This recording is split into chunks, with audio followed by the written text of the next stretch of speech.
Today we're going to talk about painting reflected light and shadow in the landscape. And what I mean by that is when the sunlight hits a flat plane or maybe a slanted plane of a mountain and it bounces back into the shadow of another object, usually an object that's upright. All that light can bounce into that object in the shadow and make some value changes and or color changes as well.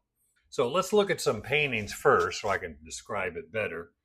This is a painting by Henrik von Zugel, German artist, 1850 to 1941 was his time period. And he painted more labor, farm life, animals, a lot of cattle. And you can see here the strong sunlight and the strong sunlight and shadow pattern on the animals. That's the first big step in painting reflected light into the shadows, is to really separate the shadow pattern on the animal or rock or tree or house or whatever it is you're painting. Separate the darks and the lights. And he's done that really well here. You can see definite light shapes, definite shadow shapes. There's no picking around with anything. Everything's either a dark or a light. And once you've established that, then you can go back into the shadow and paint the reflected light that's bouncing up into the shadow. And let me show you what I mean here. The sunlight's coming pretty much straight down, and it's hitting the ground and bouncing back into the shadow. And that's what that warmth is that you see, that orange there and the orange there in here.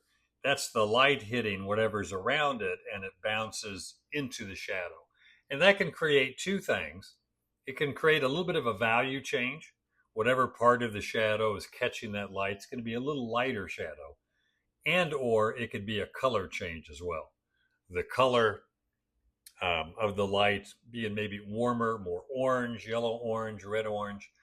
And adding, as you can see, is done here, this orange and red orange into some of the shadow to show that reflected light. So it's a little bit of a value change, plus it's a little bit of a color change. Then the other reflected light is what's on top. And by that I mean all the shadows have planes to them, or all the objects and animals, the trees, houses, they have planes.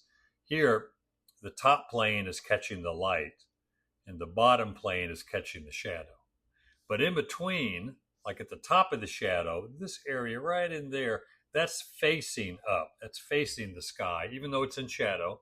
So it's going to reflect the blue in the sky a bit more. And that's going to be slightly cooler or bluer. Now, he didn't make it really bluish, but he did make it cooler.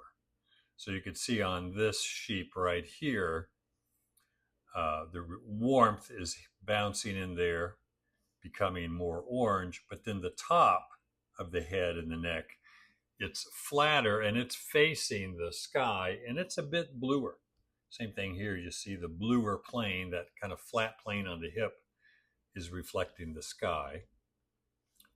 And down here, it's reflecting a little bit of the warmer green color or the warmer orange color in there. Let's go to one that's maybe shows it a bit more. It's a painting by Paul Junghans, German painter again. Here's our white horses. The shadows are really being affected by the sunlight. Sunlight's coming in this way, hitting the ground and bouncing up underneath the horses there. So starting the shadow with maybe a bluish gray, just because shadow is the absence of sunlight. So it's going to be cooler. And on a white object, the shadows get really bluish. A muted blue or blue violet, but more on the blue side.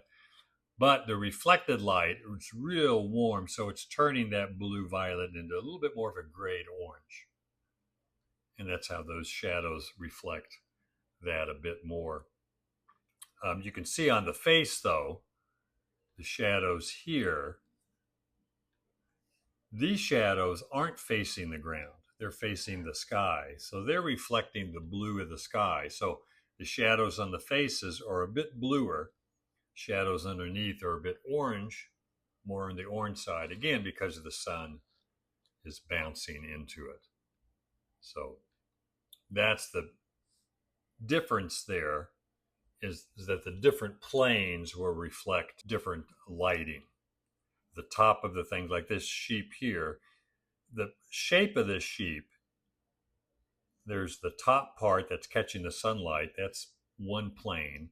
Then there's a plane right here that's catching the reflection of the sky. It's a little bluer. Then there's a plane there that's catching the light that's hitting the ground and bouncing right in there. So 3 different planes. So we have 3 different values, or at least 3 different color temperatures. So we got a warm white to show the sunlight, kind of a muted bluish gray to show that shadow plane that's reflecting the sky. Then you got this kind of greenish, grayish, yellow-green color that's reflecting the sun that's bouncing in there. You can see it on a cow too. It's a little warmer. And here it's a little bit more green. It's reflecting the green in the leaves, green grass, kind of bouncing in there and getting that color reflection in there as well. So it can be, the shadow can be affected by reflected light value-wise, making it slightly lighter, but then also color-wise. The warmer temperature of the sunlight bouncing into the shadow, making it a bit warmer. It's an Alfred Munnings painting, to a British painter, early 20th century. You can see the shadow that's on the top plane, right in here. That's facing the sky, the top of his back, top of his neck, the top of the rear end back there. It's all facing up. So it's getting bluer by the effect of the sky. And then underneath here, it's getting warmer. Mainly because of the warmer grass down here. Kind of an orangey yellow-green is bouncing into the shadow there and turning it a little bit warmer shadow area. Another shadow here that's not facing the grass, it's facing more that way, getting more of the sky, so again, a little bit cooler. Now let's look at some paintings by Sorolla. I was in New York City and went to the Hispanic library, and there they have a large collection of his work. And this is one of them. I kind of zoomed in this figure here. You can see the definite shadow pattern, right in here. And that really helps to find that shadow pattern. I guess you could include the shadow on the sand too. That really helps to find that shadow pattern, simplify it, make it one value, maybe this value, get it all filled in, a solid flat mass and value. Then you can come back while it's still wet and add the light that's bouncing back into the shadow. So the sun is coming from the right side, hitting the sand, and then bouncing into these light areas here, into his upper arm there, into his shoulder over here. And you can see it's just all a little bit lighter and slightly, not really slightly warmer. The shadow itself is pretty warm, but it does give a definite lighter feel. And that gives the suggestion of form within the shadow, because the arm goes this way, then it goes this way because of a value, or because of the form change. Every time the form changes, the value has to change. Same thing here. This is a little lighter. It's being affected by the sun hitting here and then bouncing in. Then the sunlight goes on top. But that's the form. This direction for that plane, and then this direction for that plane. So there has to be a value change between the two. Now the value change is pretty strong because one is sunlight and one is shadow, but the reflected light makes the shadow a bit lighter. So every time the form changes, whether you're in the shadow or the sunlight, there has to be a value change, or at least a color temperature change. Now this one was not at the Hispanic library. This was, I just got it from the internet, but really nice reflected light here. You can see the sunlight coming down this way. Then it hits the sand below him and it bounces back up. and it really warms up that area, this area, and that area right there. That's the strong reflected light. Same thing on the arm and the thumb right there. It really gets some reflected light on that form. And again, the form is changed. You got the rib cage going this direction, then the width of the rib cage right there goes down a little bit, then the abdomen there. So there's form changes in there. So the value has to change, or the temperature, because this is being affected by the reflected light from the ground bouncing up. And the rib cage is being affected by the sky, because the rib cage, or the plane of the rib cage, is facing the sky. So it's bluer. The abdomen, which is catching the reflected light of the sand, is a bit warmer. And some other colors in here, whether he saw them or not exactly, he wanted some color change. It's a bit more of a blue-green, a bit more of a blue. Now they're both muted, and this is more of a yellow-green from the sand, or a yellow-orange. So there's a lot of color bouncing around there. Nice. This isn't sunlight, direct sunlight. This is reflected from the sunlit sand. The little finger has the sunlight. But very nice. And you can see the top plane here of the arm that's in shadow from the handle on the basket. Very blue because that's facing the sky. Same thing with the top of the shoulder, top of the bicep there. They're catching reflected blue from the sky. And that gives the painting more of a refined look. It makes the painting look more solid because of the value changes and temperature changes within the shadow pattern there. Now, the really dark objects in the shadow, you don't get as much reflected light like on his shorts there, because the dark, really dark shadow absorbs light and color. It doesn't reflect it back. But lighter objects like the flesh tone, the white of a house or a white horse, white shirt, shadows on the white objects are going to reflect back the color. Or not just white, but lighter objects. Darker they are, the more it just absorbs the light and color. Now, at the library also there was large murals, and some of these figures were almost life-size. But you can see a lot of reflected light in here, and these figures here, figures here.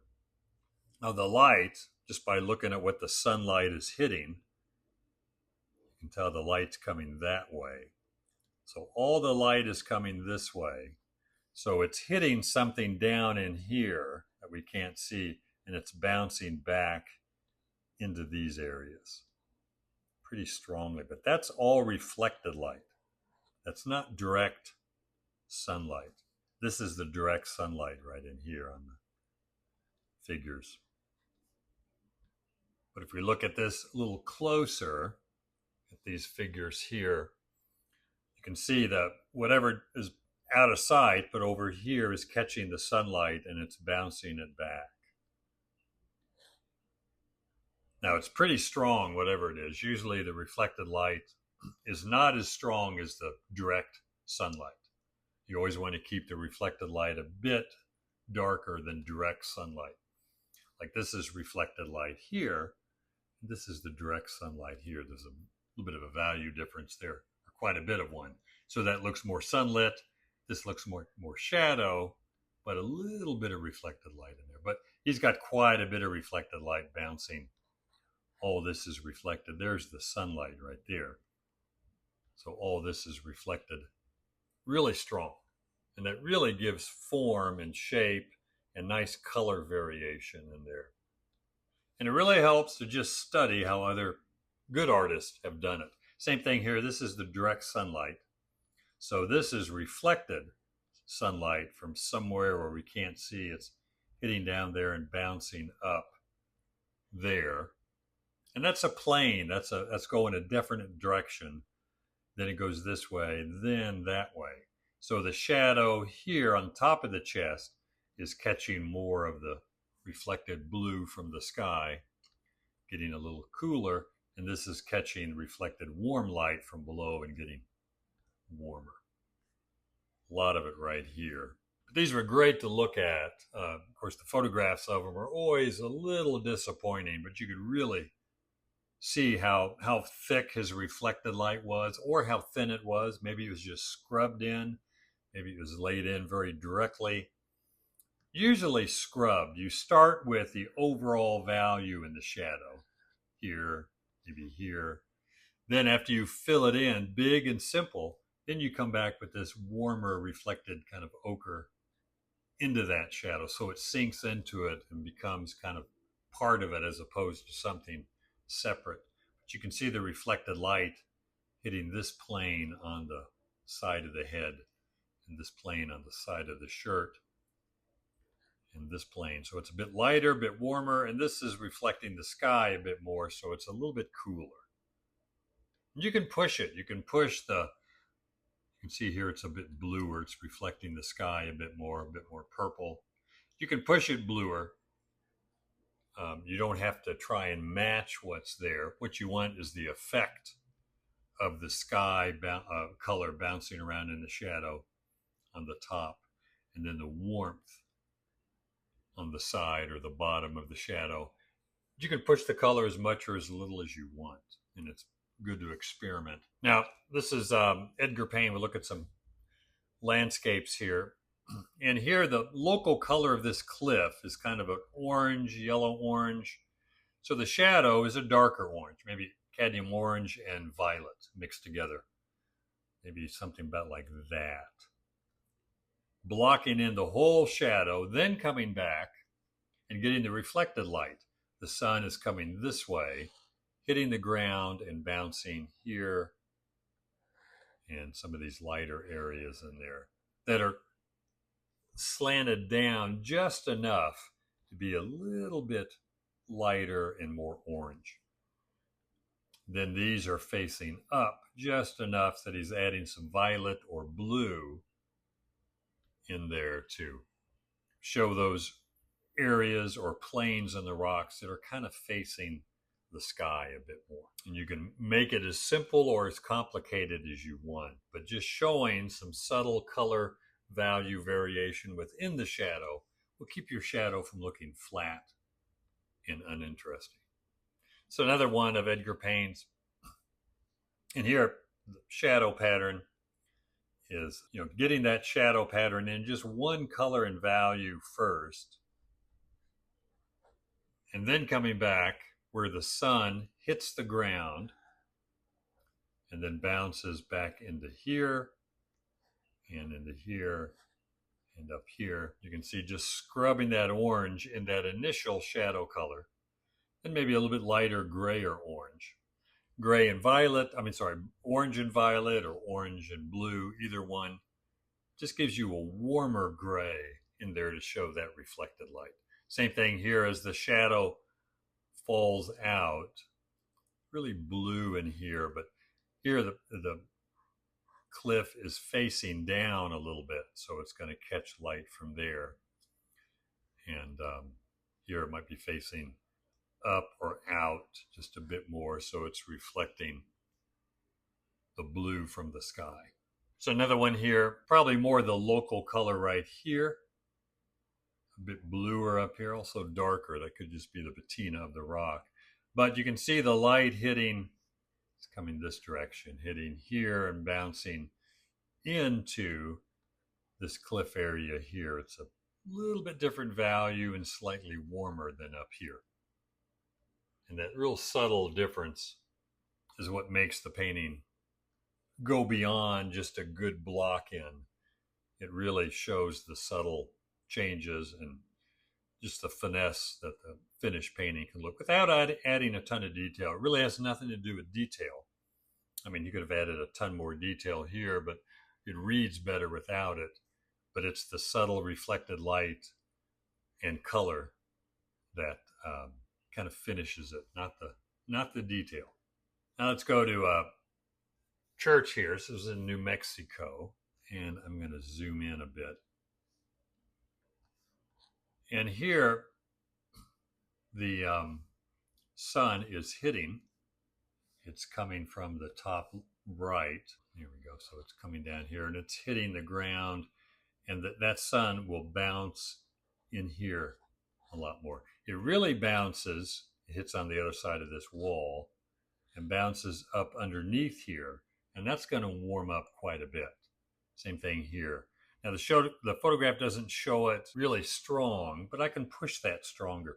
There is a feel of a reflected warm right in that shadow there, as well as underneath here. It's not real strong, and I want to push that a bit stronger because the sunlight will, again, hit the ground and bounce underneath those overhangs and warm that up.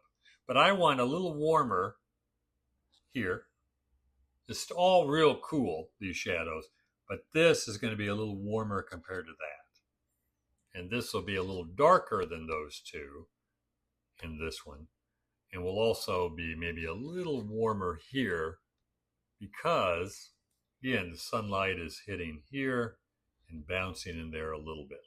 Now, it doesn't show it real strong, but I can paint it stronger if I want to. So the first thing, this area right here, I'm going to throw in some orange because, again, the sunlight will hit the dirt and bounce in there, and maybe some green and violet. The green is just color variation. It's cool. It keeps that part of the building in the shadow because it's a cool color, but it's a bit more colorful. It's going to pop a little bit more. Then the same thing with the shadow over here, a little bit of green, a little bit of violet, a little more orange up underneath because, again, the overhangs in the shadow always get a little warmer because the light bounces up underneath there. See, I really warmed it up quite a bit here just to show that light bouncing up underneath that overhang a little bit. Now, I still want to keep the value change. This is one value, then it changes value because the form changes direction. Go that way. And then it changes form again. So when the form changes, the value has to change. A little bit of color change in the roof here also. Just some blue, blue violet, blue green. What I'm thinking of is, the roof is this color in the shadow. So a dark blue violet, muted a bit with maybe a touch of orange.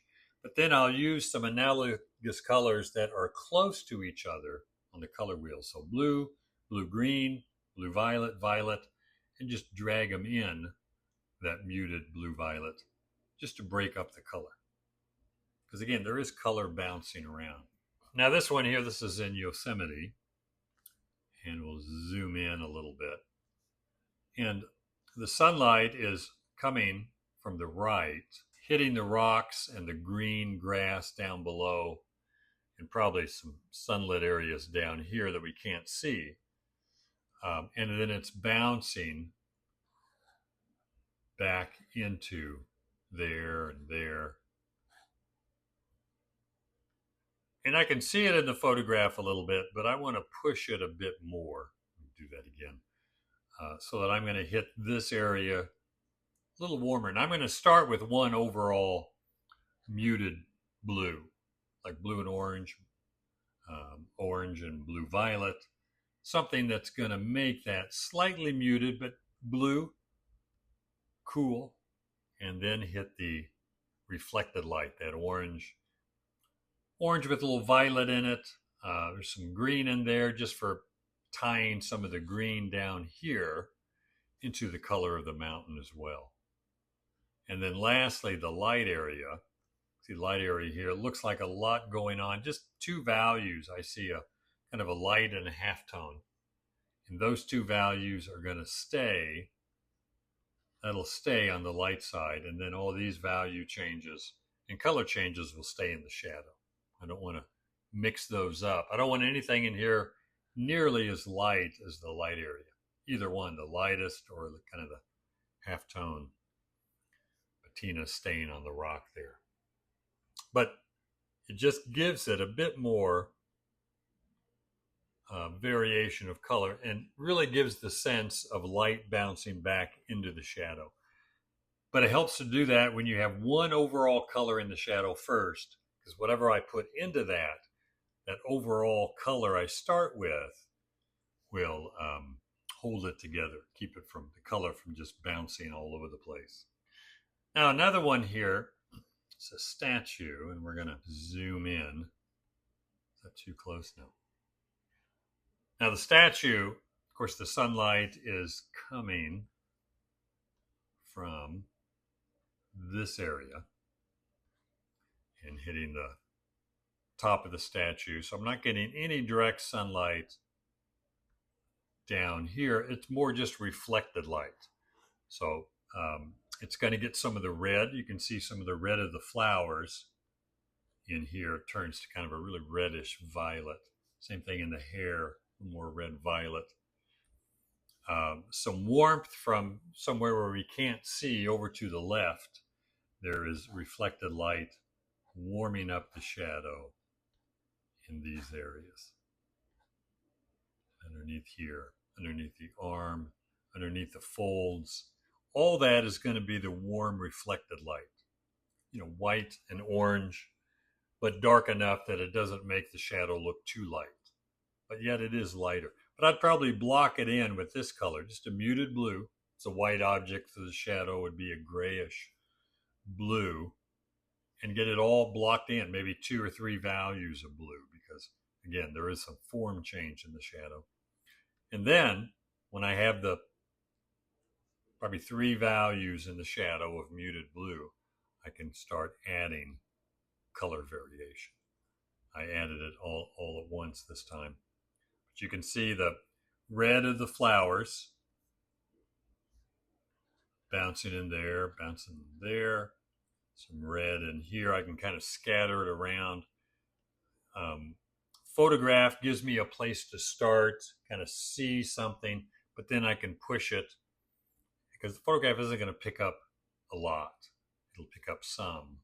But when I was there, I could really see this warm reflected light on the folds, that the bouncing light is coming in and hitting. But the photograph just, it makes it a bit lighter, but doesn't show the warmth at all. So the white and orange for some of those areas that the light is catching. The flatter areas that are facing up, like on the shoulder, collarbone there, some of the top of the head, those are all going to be bluer because they're going to catch more light from the sky, reflected light or reflected color. Then the green, from all the green surrounding everything, just added all this green in here. But again, I start with one overall value that best represents the shadow on the white statue. Again, 2 to 3 values to show the form within the shadow. Then start thinking about the color. It's much easier to paint it wet into wet, the reflected color, once you have just one overall color to start with, because that, again, that holds it together. So all the green bouncing in here. And this is pretty strong. You can make it as strong as you want or mute it, but it needs that color bouncing around, especially the warm light that hits up here, and on the arm, all these areas that are facing down and catching that light. One more here. This is another statue. It's all in the same place in Taos. But here we have kind of a grayish statue. It's not a white statue per se. It's a bit more of a grayer, slightly darker than white. But again, you can see the yellow-green bouncing into the figure in here. There's a lot of that. Also some orange. And also in the top of the shadows, I don't see it blue, but it is a little cooler. The top of the shadows, these areas, the planes on the shoulder, planes on this thigh right here, it faces up, and it's catching that blue in there. But I want to start with just kind of a grayish blue for all the shadow. Again, maybe 2 or 3 values to show the form.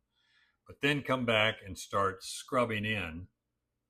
Here's some blue from the sky that's on the planes of the hair and the shoulder and the hand and the thigh that face up. And they're going to catch the blue of the sky. Then the orange from the sunlight hitting the ground. So the sun's coming down, hitting the ground and bouncing into that leg there. bouncing into the chest area there, a little bit on the leg here, probably underneath the chin. I didn't do it there, but underneath the chin, it would have some, all those planes that kind of face the ground. You can really see this one facing the ground. It just faces that way. So it's going to be affected by that light. And then if I, let me zoom in a bit more. If I get rid of some of that busy background, then the color can pop out a bit more. With the background so busy, you don't see it as much. So I'd simplify that background. So some of the darker shadows and the lighter lights in the light area can kind of stand out against kind of a halftone dark background in there. But a lot of color, some green from all the green bouncing around, blue green, violet to blue violet on the areas that are going to face out or up a little bit more. And then the orange and the yellow green, the warmer colors that are catching that indirect light bouncing into the shadows. And it really helps to watch other artists or see other artists' work, artists that have done it really well. And those three that I showed, Sorolla and Paul Junghans and Henrik von Zugel. And there's a lot of artists that handled reflected light really well, but those were three.